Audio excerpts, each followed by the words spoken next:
All right, folks, welcome back to another episode of the Tiger Socially Distanced Sports Show. As we go remote again, this time just from inside Hastings High School. We're here to talk Hastings High School Sports of the Week. I'm your host, Greg Mays, and in the other box is Trent Mays. All right, my co-host. We're here to talk some Tiger sports. And then at the end, we'll show you the Tiger football film from this week. Trent, not going to be as much fun watching the football film this week. Well, it was just a tough night overall. We battled Aurora, but Aurora is really good. I said last week that quarterback, everything goes through him, and it did. He reminded me. I brought back memories of Monte Cristo from the early 90s with Kearney High, because he was a magic man with the ball, and they look a little like Oregon, a little Scott Frost action with the reads and the pitches, and I really liked how they worked the power game in with the spread. Honestly, the parts of the game where it felt like we got under control is where we kind of forced him to be a drop back passer. Well, folks, the game ended. The Tigers take their first loss of the year, 55-34, last Friday night at home to Aurora, a team that had lost its first two games of the season, but now has won 5 straight. I think we weren't the only people woke up to Aurora on Friday night. The whole state kind of knows that they've got a pretty good ball club now. What else do you want to say about the game, Trent? We were right with them. It brought back a lot of memories from the Beatrice game the year before. I had flashbacks from 65 to 56, but we traded points with them. We got a turnover and then threw a pick, which was just a tough break. And in the third quarter, we did have success when we finally stopped the option a little bit and made him have to throw it. And we got some good pressure on him and shut them out in the third quarter to tie the game at 34. And then they just got the machine going again and ran the game out. Yeah, I thought that was the most impressive part of the Aurora effort, because when the Tigers roared back to 34-34, you thought, okay, here they come. And Aurora took that punch and kept playing. You know, as I was calling the game upstairs, nothing to slight Aurora, great win. But there were about 4 balls that bounced the wrong way for the Tigers. You know, definitely. And we were saying upstairs that if they're going to come in here and beat the number 1 Tigers, they're going to have the bounces go their way. They're going to have to play well and the bounces. And I thought they got both. They got a tip interception. That Cynic, it went off the kid's hands, and they were Johnny on the spot. 1,000-yard guy did a great job. Give some credit to him for his stats as I looked through his article. It was just an offensive game. He had both teams for 835 yards between the two teams, but they had over 500. And everything goes through that QB, and he's legit. So yeah. He did a great job. We'll talk later about what that does to the district. The Tigers have a week off this week, which really injury-wise is a pretty good time. I haven't heard reports on everybody yet. You know, one of the bad bounces we have, Gareth Jones goes up and makes a big-time catch, an amazing play, a play we had to have during that comeback, and he makes the catch and gets hurt coming down. Yeah, that kind of night. It was literally at my feet. I was right there, and I started signaling to the coaches and to the trainer, like, let's get over here because he's hurting. You could hear him groaning, but it was a big boy catch. It was a man catch. Amazing catch. I saw you down there waving over. It actually reminded me of our days in Blue Hill when you were put in charge of the evidence down in that area of the field when we had the plane crash, and you were in charge of protecting the evidence for the state patrol throughout the rest of the playoff game. Actually, I was in charge of keeping the team away from the accident at first, because your assistant coaches kept saying, we got to focus on the headset that you dropped on the ground. So I just stood in front of them, and that's when I knew I had a little power inside me, because I got 35 kids to stop in their tracks. In my mind, that's CSI Trend Maze. That's that night. CSI Yeah, well, Trend Maze. Tate and I were unofficial deputy sheriffs that night. That was the crazy night, and we could spend a whole show on that night. All right. It looks like Tate's bringing the catch up right there. Yeah, an amazing catch. And I haven't seen Gareth or heard. Hopefully he's all right, but he didn't get back to the game. I do know, talking to our favorite linebacker, Blake Davis, that he got good news today. He might not be back for Northwest, but he'll be back this year as we get to playoff time. So that's good news. Musgrave is still healing. Hopefully we see him soon. And that was another thing. Some of the breaks that went against the Tigers were some of the injury breaks, and that's this time of year. Yeah. And then there was also a few snap issues too. We had the fumbled snap and just a high one that went to Sinnick's right. Sinnick had a 37-yard run, which he's come up with man run after man run. He's basically going through the whole 11 players for Aurora. And that was on a fourth down. It was a gutsy fourth down call for a 37-yard upstairs I was run. calling that a Bo Butenbeck type play where you just take the ball and you're going to make something happen. He pulled that ball down.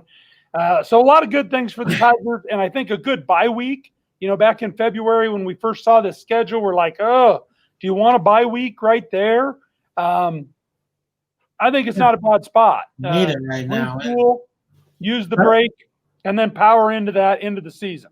Yeah, the best thing is the sun came up the next day, and we just got to get up and dust ourselves off. And Coach said it best, we're not done. There's still things, all the things we want to do this year are still in front of us.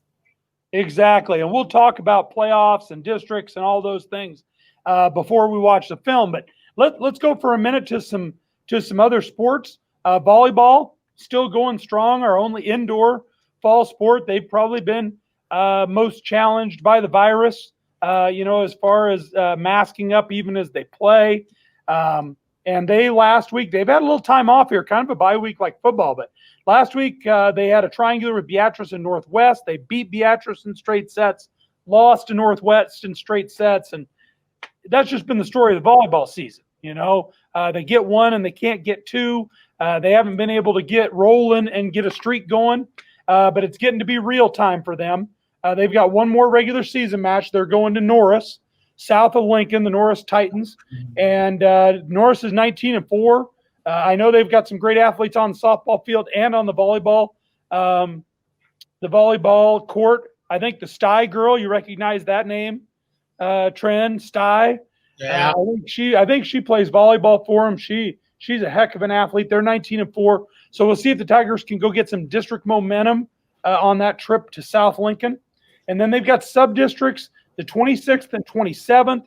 Seating still aren't set, but it still looks like what it's looked like for the past month, that we're going to be heading to Lexington, playing McCook in the first round, then hopefully win that and take on the Minute Maids in round 2 to get to a district final.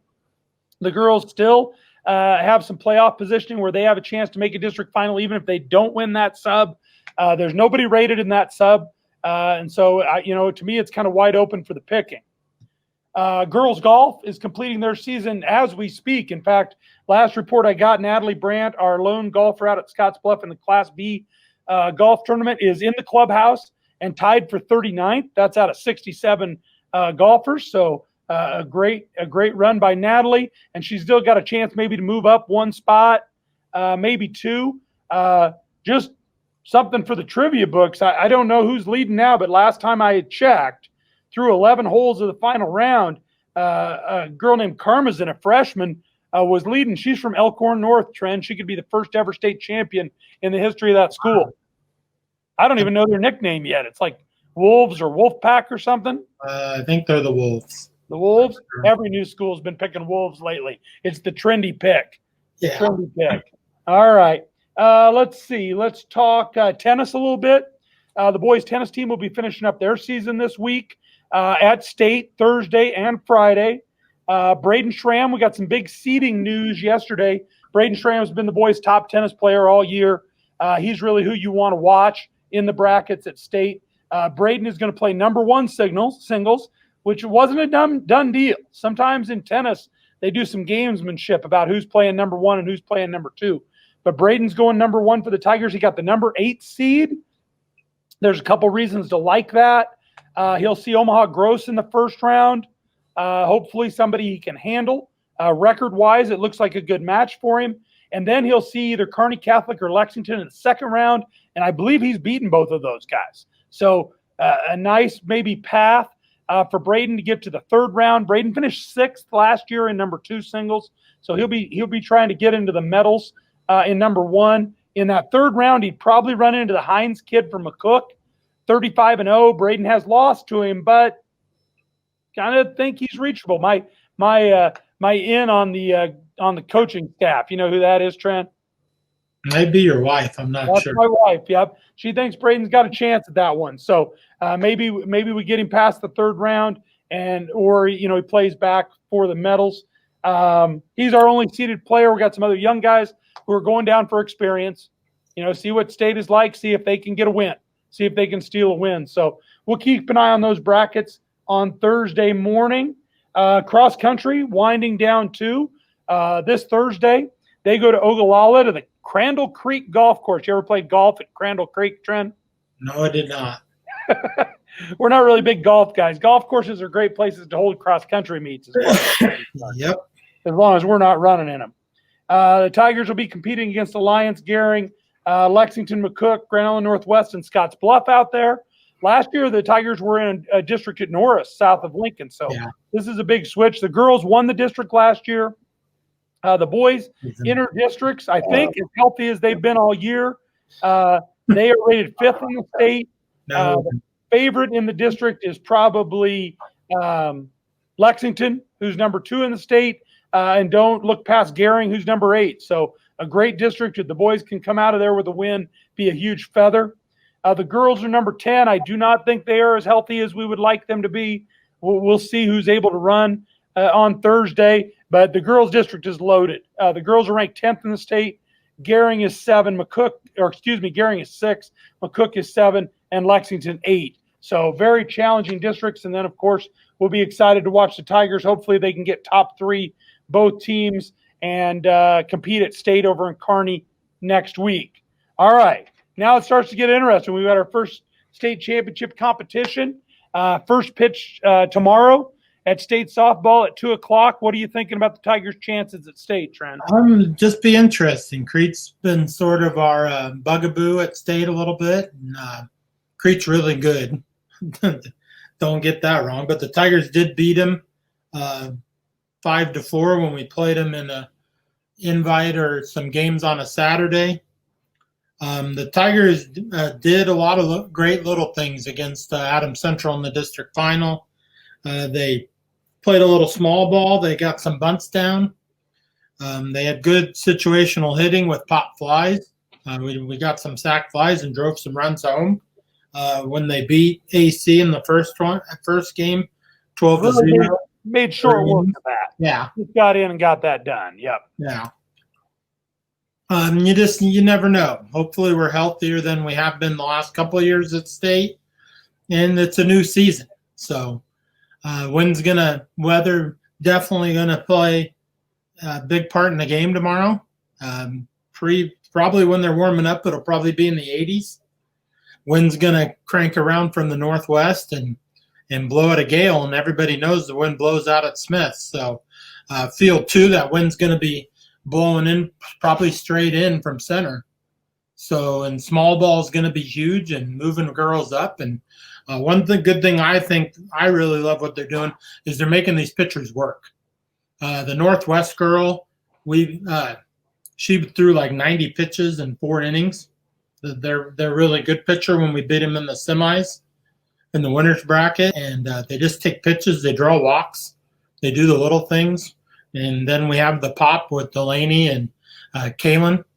Kaylin Schultz hits one out on field 4 that she was playing on field 1. So she put it over the fence. That she has mad power, and she almost had a grand slam against Adams Central in the second game. Girl caught it at the fence. So She's number 2 in the state with 12 home runs. For those Tiger fans who are maybe heading out and haven't seen the softball team as much this year, they're ranked number 2 and number 3 in the state by the big papers. In fact, the World Herald has us number 7, regardless of class. We're 29-3. Crete in the first round, the co-girl. You want to watch her when she's at bat. She's going to be dangerous for Crete. And then Lexi Mock, dangerous both batting, and she'll be their number 1 pitcher. For the Tigers, out in center field, you want to keep an eye on Sophie Cerveny. Amazing defensive plays all year. She's a Division I softball player, going to be headed to Omaha. We've already mentioned Kaylin Schultz, and then young Sammy Schmidt, the sophomore, batting .525, Trent. How many times did you bat .525 for the year? I didn't bat .525 in my lifetime. So. Nor did I. She has 51 RBIs. And then in the circle, softball is always about the ponytail in the circle. Peyton Hudson and Faith Molina. Faith probably brings a little more gas. Peyton probably moves the ball around a little bit more. If we could put that bracket up again, I think the Tigers, I kind of like where they're sitting. Probably the most significant team on our side is Norris there. They're on a 14-game win streak. Then that other side, it's tough to know who will come out of that. The big newspapers are all picking Scott to win, and they like to point out that they're 17-1 against Class B competition this year. That one loss is to Hastings, and Hastings is 21-1 against Class B competition. Yeah. But Northwest is over on that side, and they're, of course, our one loss. Seward is over there, who finished 3rd last year, has a great pitcher in the circle. And then Elkhorn up there is the number 8 seed. Don't sleep on them. They were runners up last year in Class A. So just a loaded Class B bracket. Going to be a lot of interesting games. And I hope people will get out there. Hastings has a unique opportunity to host the first state championships since the virus has shut things down. So great responsibility for Hastings. We want to remind everybody that tickets are only online. If you go to the NSAA website, they can direct you there. The Hastings website has the link too. You have to buy them, and you have to have them on your phone when you go out there. And then masks are required anywhere you can't social distance. And I don't know about you, Trent, but my past experience at state softball, there's not a lot of room to social distance. No, they're opening up the outfield, the left and right outfield areas between the slow pitch fence and the smaller breakaway fence. So I think that'll be interesting. Hopefully there will be some more room there. And Tigers just need to go take care of business. So they need to hunker down, and we need Molina to throw some strikes and bring the heat. And we'll just see what happens when they put the ball out against Crete. So winning that first game, I mean, it's not the only way. It's not the only way to the top, but it's a lot easier. And then probably see Norris. Who was Norris's last loss against? I would assume it's us. Really? We beat them in the invite. If they so that's about 14 games ago. Pretty close. Let's see that bracket again. What time are second games? I know we're playing 2:00. We play at 7 if they would win. 7 if we win. And then 11:30 if they would lose the next day. Okay, so you're off till the next day. Okay, well, let's win that, and let's have a 7:00 game Wednesday night. That'd be great. Weather going to hold for the tournament? Well, it'll be dry, but it's going to get cold and windy. So they're talking 85, maybe 80 degrees here at noon tomorrow, but then it's going to fall. Travis on Channel 5, they're forecasting maybe 65 when we throw the first pitch. And then it's just going to get colder. That wind's going to blow and flip around from the north. And some of those fields are going to play really big, and some of the fields are going to play really tiny when the wind. And that wind just whips around the building. That wind changes for each field. If you play on field 3, which goes northeast, that wind can whip around that building. And then it did that when the Tigers hosted Crete. There was like a jet stream flying out the right center, and that's where our homers went. All right, well, we'll watch out for the jet stream. You're showing your age calling that Channel 5 out there still, Trent. Well, it's always Channel 5. I like it. We're just going to stick with that. That's going to be Tiger Sports Show policy, Channel 5. So we'll just see what happens with the wind, and when they put the ball in the circle, Peyton can bring it. I like how she uses Peyton and Faith to mix and match. I talked to Coach Blake a little bit. Fire and ice. Yeah. I talked to Coach Blake and got a good little – I asked him about the wristbands and how he calls the pitches. Faith, they pretty much go with the curveball. She's going to throw the gas. Peyton can place the spots and get the spin working. So it was interesting talk with Coach Blake about just what goes into calling pitches for softball. We've been using those wristbands at my house. We wear them, and I'll call out 134. Hayden looks at a wristband and it says, go out and rake the leaves. Or I'll yell out 222 and it says, clean your room. It's a really good deal for us. We picked that up from Coach Marquardt. Yeah, but he does a really good job of calling pitches. Faith's just going to bring the pop and the power and try to blow it right by you. Mixon must love. I think he said they love the curveball with Faith. All right. Well, I think I saw going across our screen here a little while ago, not just the game time, but that we're having big send-off. There it is. Big send-off for the softball girls at 11 o'clock. And, I would say to community people who can get off work, get there, and then maybe get out to that game at 2 o'clock because our students, they're going to be in class still for first 45 minutes of that game. So some of them might be out there getting released, but we could use some crowds. So community members, get on out there. The Tigers' 6th straight state tournament, 3rd time in the last 4 years. We're opening with Crete. We split with them the last 2 times. And then we've been in the Final Four twice, 2001 and 2015. I'd like to see these girls get back in that Final Four because if they get in there, I think they can win it. And then 6 straight trips to state, which is very impressive, given the changes with the district finals and sub-districts. And some of us will be busy at 11 o'clock. We will be watching kids wash cars. Yep, I'm going to be busy too. I'm giving a test. That was a bad plan, wasn't it? We could have taken a field trip. All right. Well, softball-wise, just good luck to the girls and get after them. I got to say, I'm not making any predictions, but I feel good. I feel good about it. I'm just going to say that. So not going to talk about football? Yeah, let's talk football. Oh. All right. Where does it put the Tigers in the district now with that loss? Well, they're sitting second with GN Northwest. It's just a little bungled right there. Obviously, Aurora's in the driver's seat. They play GN Northwest on Friday. Yeah. So our buddies at Aurora Strive will have that game. I will definitely be tuned in to watching that. Crown Northwest at Aurora. Yeah. Aurora's in the driver's seat, like you said, the catbird seat, as I like to say, at 2-0. Northwest is just 1-0 because they didn't play last week. York game got canceled. Yeah, that's true. So here's the scenario Tiger fans want. We're Viking fans this week. We want Northwest to win. I get more worried by the day. Then we play Northwest the next week. If Northwest beats Aurora and we beat Northwest, we win the tiebreakers. All 3 teams would have 1 loss. But we've got the tiebreaker, which is best overall record, and we'd be district champs. So we're big Viking fans this week. State-wise, the Tigers fell to 7th in the Lincoln paper, 6th in the Omaha paper, 5th in Max Preps. I haven't seen Huskerland Prep yet. But the NSAA, all important for seeding, we're number 3. So still a great spot. We're actually behind Aurora. Aurora moved up to number 2. Our win was big for them. So that's another reason we're Northwest fans. Be nice to climb up to that number 2 spot. Just looking way ahead, way too far ahead. The matchups I see first round of the playoffs, Beatrice, York, Ralston. Yep. What do you think about those? 3 teams I don't really want to play. You got to play somebody.